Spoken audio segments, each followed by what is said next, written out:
শিক্ষিত কুলাঙ্গার করোনায় বাবা মারা গেছে, টাকা দিয়া গরিবের কয় বাবার লাশটা রাস্তার পাশে ফালাইয়া দিয়া সরাতে।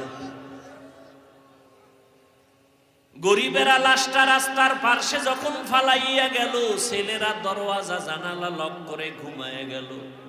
জানালা খুইলে একদিন দেখলো না বাবা লাশটা কি কুত্তায় খাইলো নাকি কেউ জানাজা ভরাইলো। ও যুবকেরা, ইতিহাস ভুলিয়া যাইও না।